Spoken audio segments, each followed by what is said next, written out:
O ayan. O tatay nyo, ano na naman to?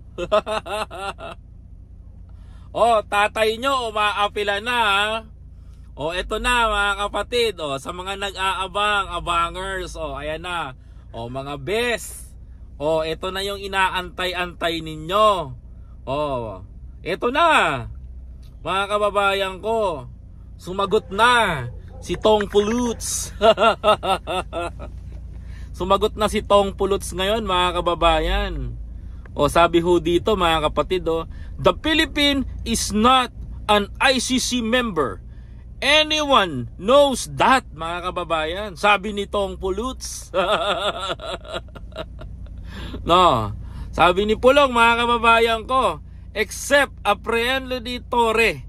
However, coaching him to speak like protested hall monitor trying to sound important.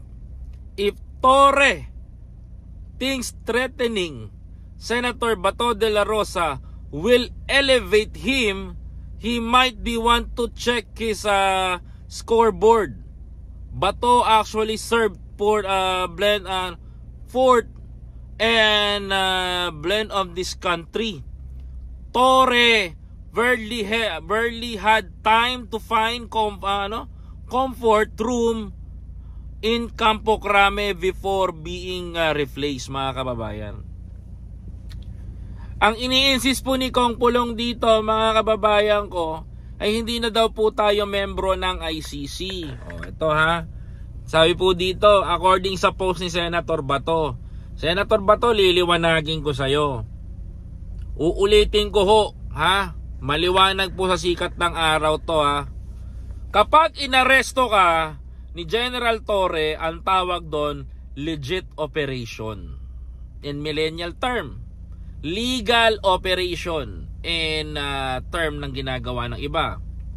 O, para malaman mo, Senator Bato, kahit pa magsumbong ka kay Pulong Duterte, walang magagawa yan.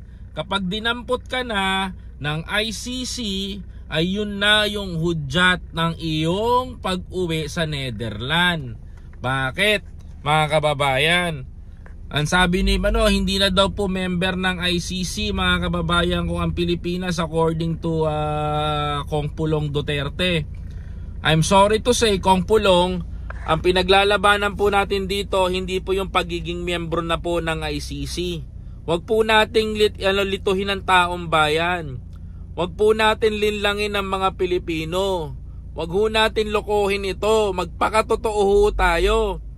Dahil malinaw ho ito na sinasabi, mga kapatid, ay maliwanag po sa sikat ng araw. Makinig kaya, Iotman.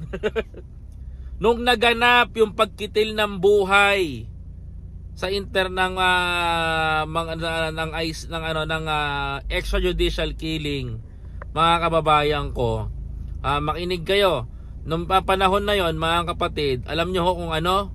Mga kababayan, nung panahon ho na yon, maliwanag ho mga kababayan ko, na nung panahon ng ni Bato, ay tayo pa ho ay miyembro ng ICC. Ulitin ko, for example, ang pagkitil ng buhay ay naganap noong 2018, na miyembro pa tayo ng ICC, pasok pa po si Bato doon sa jurisdiction.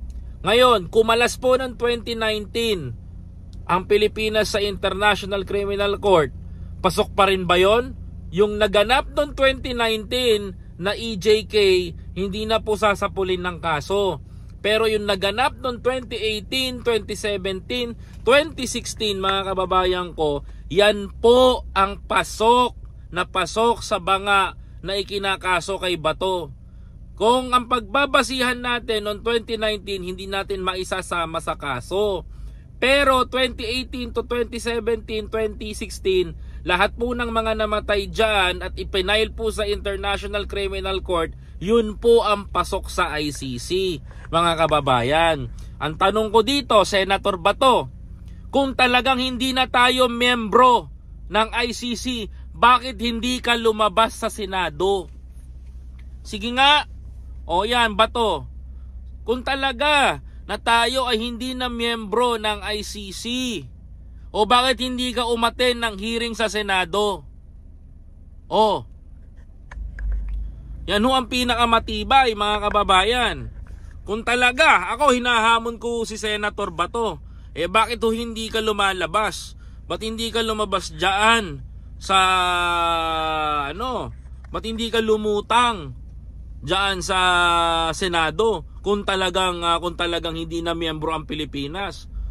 Kasi, kung to basic na basic, mga kababayan ko yung sinasabi ho ni Pulong Duterte dito, isa na lamang pong panliling lang. Tama ho kayo nang niyong naririnig sa akin. Tahasan ko hong sasabihin na panliling lang ho ito. Dahil ho, ang kanya hong claim ay hindi na ho tayo membro. Subalit mga kababayan ko, nung naganap yung extrajudicial killing ni Bato at ifinail na kaso sa kanya is 2018 pababa ng 2017 and 2016. Mga kababayan, noong 2019 maliwanag ho ang Pilipinas ay kumalas sa ICC, mga kababayan ko, kaya ho hindi na ho pwedeng isama lahat ng kaso ng 2019 kay Bato de la Rosa. Sa makatuwid, mga kababayan ko, mukha pong natutulog pa po sa pansitan ito hong kongresista ng 1st District of Davao. Mga kababayan ko, mukhang napapasarap pa po sa paggimik kasi hindi ho ata alam ang batas, mga kababayan ko. Kaya ho sinasabi niya ho dito, the Philippines is not ICC member.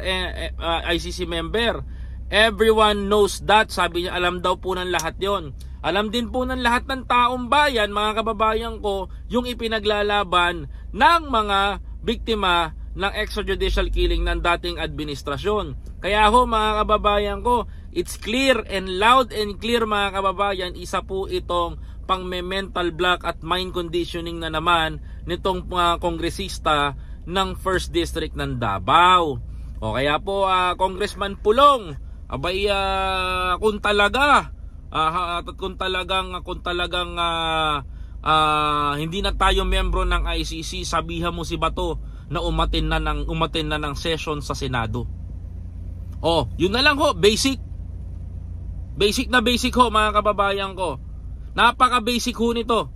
Kung talaga ito si Bato, mga kababayan ko, at pinaninindigan ninyo na wala ng jurisdiction ng ICC sa Pilipinas, tinatawagan ko ng atensyon si Sara Duterte, si Sal Panelo na abogado, ayan, si Bongo, si Robin, si Amy, lahat ng Duterte Black lahat ng naniniwala sa Duterte, paatinin nyo ng session sa Senado si Bato.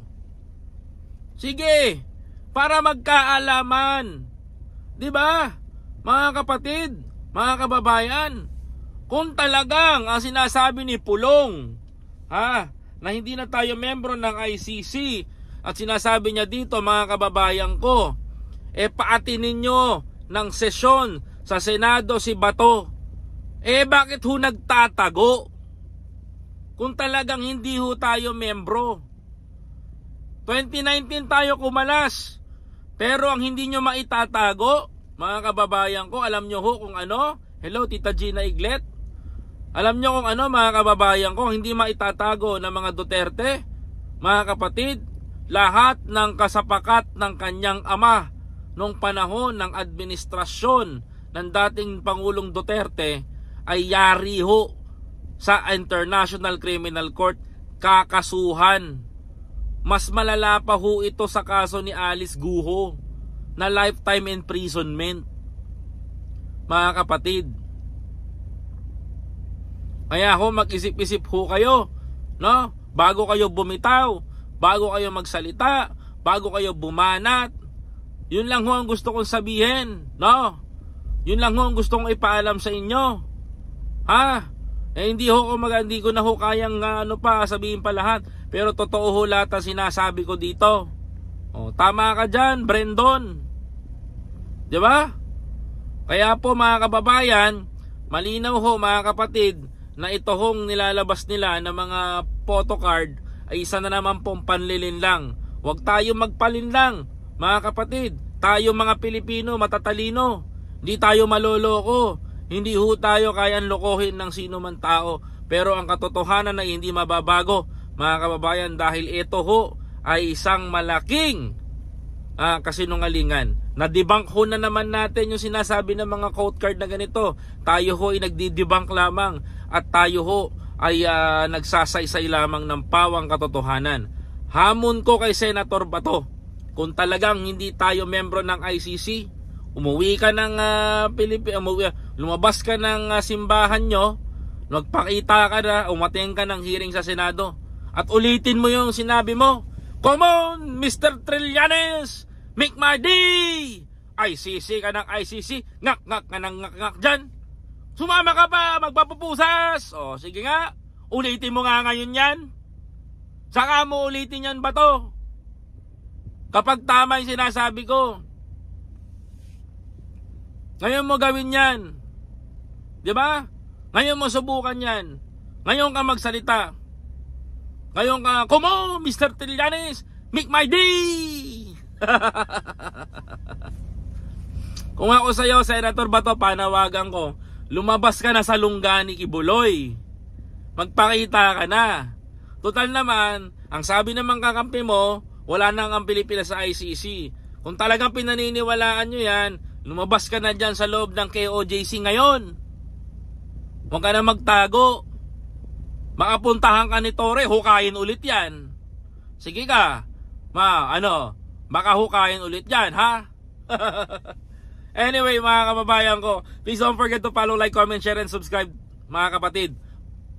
Natibag na naman natin yung maling yung disinformation. Isa yan sa nagagawa natin. Ganun kalakas ang social media. Kaya natin mag-discuss, kaya natin magtibag ng disinformation. Maraming salamat po. Ingat po kayo palagi, mga kababayan. Anyway, mga kapatid, nasa vacation lang ako ngayon. Kaya sasakyan muna ako nag-live. Alam nyo naman, nakita nyo naman sasakyan ko. Ito lang muna ako nag-live yung sasakyan. But tomorrow pauwi na ako para makapag-livestream tayo. Maraming salamat kay Tita Gina Iglet, Tita Lily Ragasa, Tita Judy Basco, Nanay Carmen, Tita Ami Campbell. Yan si Tita Gina, lakas ko dyan sa Hong Kong, The Fighter. And sa lahat po ng mga kababayan natin. At huwag niyong kalimutan na mag-follow, like, comment, share, and subscribe to my YouTube channel para laging kang updated sa mga behind the way movements sa ilalabas natin. Alright? Mga kababayan, so paano ba? See you tomorrow. Live ako, ha? Mga kapatid, hindi ko kayo nakalimutan. Ganun ko kayo kamahal. Birthday ng anak ko ngayon. Kaya po nag-outing muna kami. Pinagbigyan ko yung hiling ng aking mga anak na makasama ako. Alam niyo naman, sobrang busy ko sa studio, sobrang busy ko sa trabaho, even sa aking career. Kaya maraming salamat po sa pagsuporta. Daghan salamat sa inyong pagmamahal, sa inyong binibigay na suporta dito sa Biyahe ni Koy TV. Lubos po ako nagpapasalamat sa pagmamahal at tiwalang ibinibigay nyo. Hayaan nyo hong suklian ko kayo ng katapatan. Hayaan nyo hong suklian ko kayo ng isang matibay na paniniwala na hanggang sa huli, mga kababayan ko, ay ipaglalaban natin ang tama, mga kababayan ko. Never again sa mga Duterte, mga kababayan. Kung may extension nga lang si Pangulo, pwede na, mga kababayan ko. But we follow the Constitution at susundin natin ang Constitution. Kaya mga kapatid, mga kababayan ko, tuloy lang ang laban. Sa November 30, magkita-kita tayo sa People Power Monument. Ipakita natin ang totoong rally ng pagkadismaya sa mga kurakot sa pera ng taong bayan. Maraming salamat po. November 30, kasama nyo ako. Makikita nyo ako dyan. Aatin ako. Pupunta ako ng rally. Because I am a Filipino. Meron ako. Meron tayong dapat pag-usapan. Marcos pa rin, mga kababayan ko. Marcos hanggang huli. Marcos noon. Marcos ngayon. Marcos pa rin, mga kababayan ko. Maraming salamat po. Ingat po kayo palagi. Maraming salamat kay Mr. President. Keep it up, sir. Ano mang mangyari, nakasuporta po kami sa iyo. Salamat po ng marami.